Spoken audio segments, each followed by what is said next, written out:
18h10 à Alger. Madame, Monsieur, bonsoir. Soyez les bienvenus dans ce 24 heures Afrique à la une de l'actualité.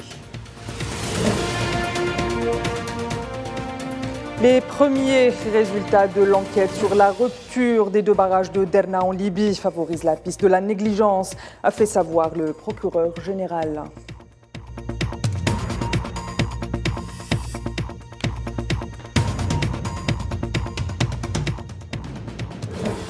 Tension diplomatique entre Khartoum et Nairobi. Le gouvernement soudanais ne cache pas sa colère après que Ruto ait déroulé le tapis rouge à Hamiti. En réaction, le Soudan rappelle son ambassadeur.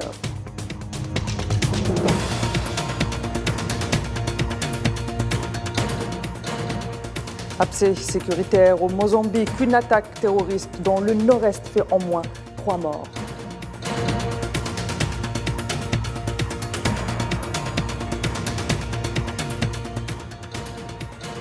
Affaire Sonko, alors que la joie de son éligibilité ne s'est pas encore atténuée, la justice sénégalaise confirme la peine de 6 mois de prison avec sursis.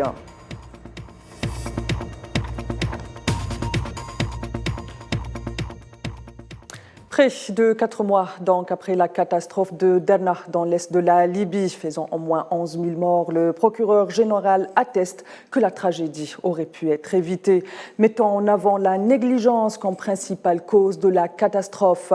C'est dire Al-Sour qui s'exprimait lors d'une conférence de presse révélant les premiers résultats d'une enquête sur l'affaissement des 2 barrages, a déclaré que la négligence dans l'entretien des 2 barrages et de leur maintenance qui est la cause principale de la tragédie qui a mis en émoi l'ensemble de la Libye. Pour rappel, dans la nuit du 10 au 11 septembre dernier, la tempête Daniel a frappé la côte est de la Libye, provoquant des inondations amplifiées par la rupture de 2 barrages en amont de la ville.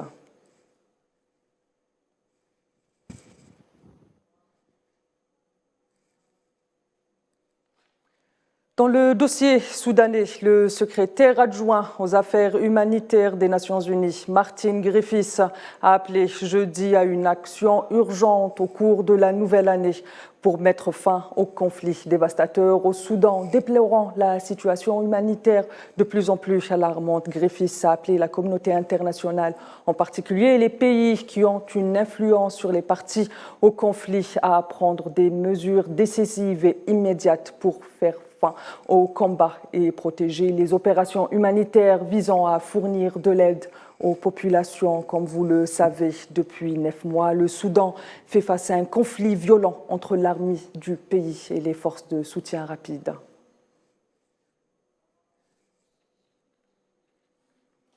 Par ailleurs, le gouvernement soudanais a rappelé son ambassadeur à Nairobi jeudi après que le président kényan William Ruto ait reçu le chef des forces de soutien rapide Mohamed Hamdan Daglo, a fait savoir la diplomatie soudanaise par voie d'un communiqué précisant, je cite, « L'ambassadeur est rappelé pour des consultations en signe de protestation contre la réception officielle organisée par le gouvernement kényan pour le chef des FSR. »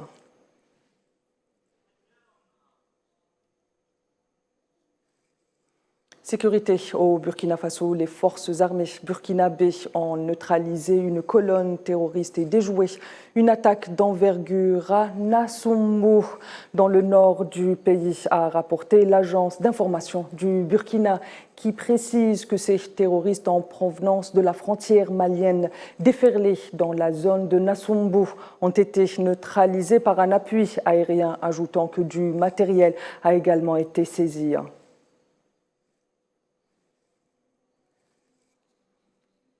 Sécurité toujours au Mozambique, cette fois-ci. Une attaque terroriste dans un village du nord du pays, près du port de Mocimboa de Praia, a fait 3 morts mercredi. Les 143 maisons et une dizaine de commerces incendiés ont rapporté ce vendredi des médias du pays.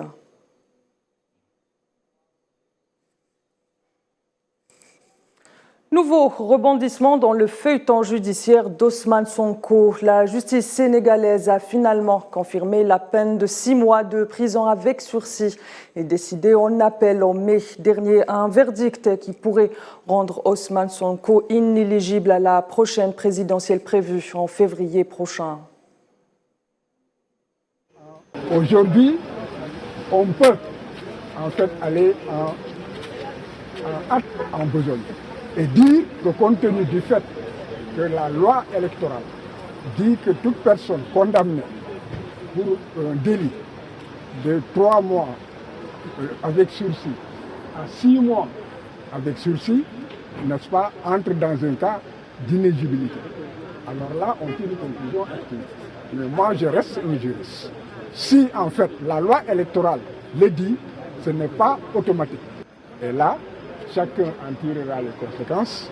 Et je pense que tout cela, l'État qui en fait est la cheville ouvrière de tout cela, qui en fait a violé toutes les lois, a violé tous les engagements internationaux, a renié l'état de droit et la démocratie, a changé les valeurs même culturelles dans ce pays. C'est un État qui est prêt à tout. C'est le nécessaire. Ce qu'il faut juste comprendre, c'est que ce procès, ou en tout cas ces différentes audiences, sont éminemment politiques, rien d'autre. Moi, je considère que c'est une honte aujourd'hui qu'on essaie d'éliminer un candidat, de surcroît le chef de l'opposition, le favori de l'élection, avec différents procès. Mais le président Ousmane Sonko reste dans la course. Sa candidature sera examinée demain. D'abord, les parrainages.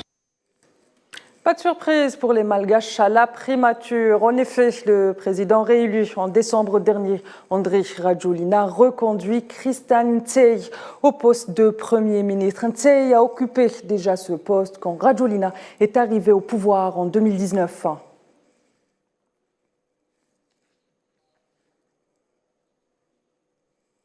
De son côté, Félix Malouwa a également été reconduit au poste de Premier ministre par un décret présidentiel du président centrafricain Faustin Archange Touadéra, selon ce décret présidentiel indiquant en outre le remaniement du gouvernement. Un remaniement qui survient à plus de 4 mois de la promulgation de la nouvelle constitution du 30 août 2023.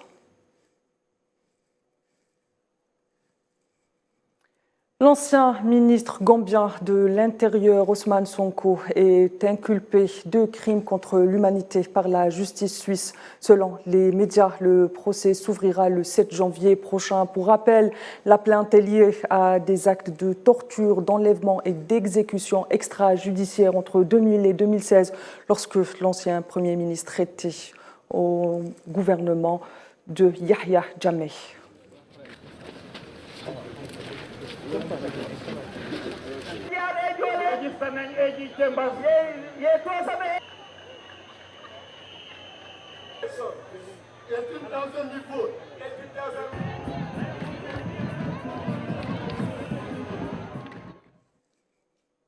La conférence épiscopale catholique et les églises protestantes de la République démocratique du Congo ont conjointement demandé jeudi l'ouverture d'une enquête indépendante sur les irrégularités présumées lors des élections générales de décembre. Ces institutions religieuses soutenues par des observateurs indépendants affirment avoir relevé de nombreux problèmes lors du scrutin avant d'exhorter la CENI à honorer son engagement de publier les résultats bureau par bureau de vote, et ce, conformément à l'article 71 de la loi électorale du pays.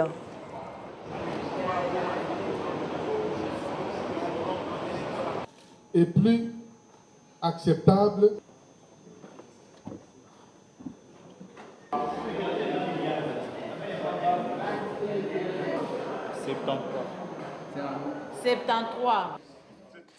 Et la République démocratique du Congo a été frappée jeudi soir par des inondations qui ont fait plus d'une centaine de morts dans la province du Sud Kivu, dans l'est du pays, selon un bilan encore provisoire des autorités publié ce vendredi.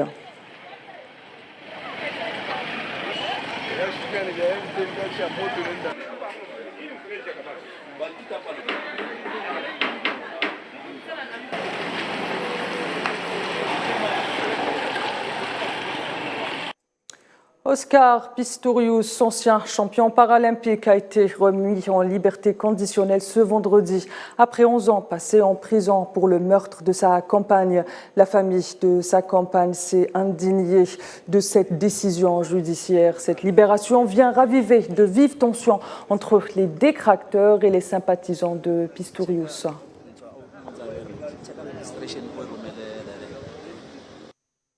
Et puis, football, avant de clore cette édition. Les sélections algériennes et togolaises s'affronteront ce soir en amical au Togo. À quelques jours du lancement de la CAN 2023, le match est prévu au stade de Kégué à Lomé à 21h heure algérienne. Pour rappel, les Verts sont en stage au Togo depuis lundi. Ce match est la dernière ligne droite avant sa préparation pour la 43e CAN.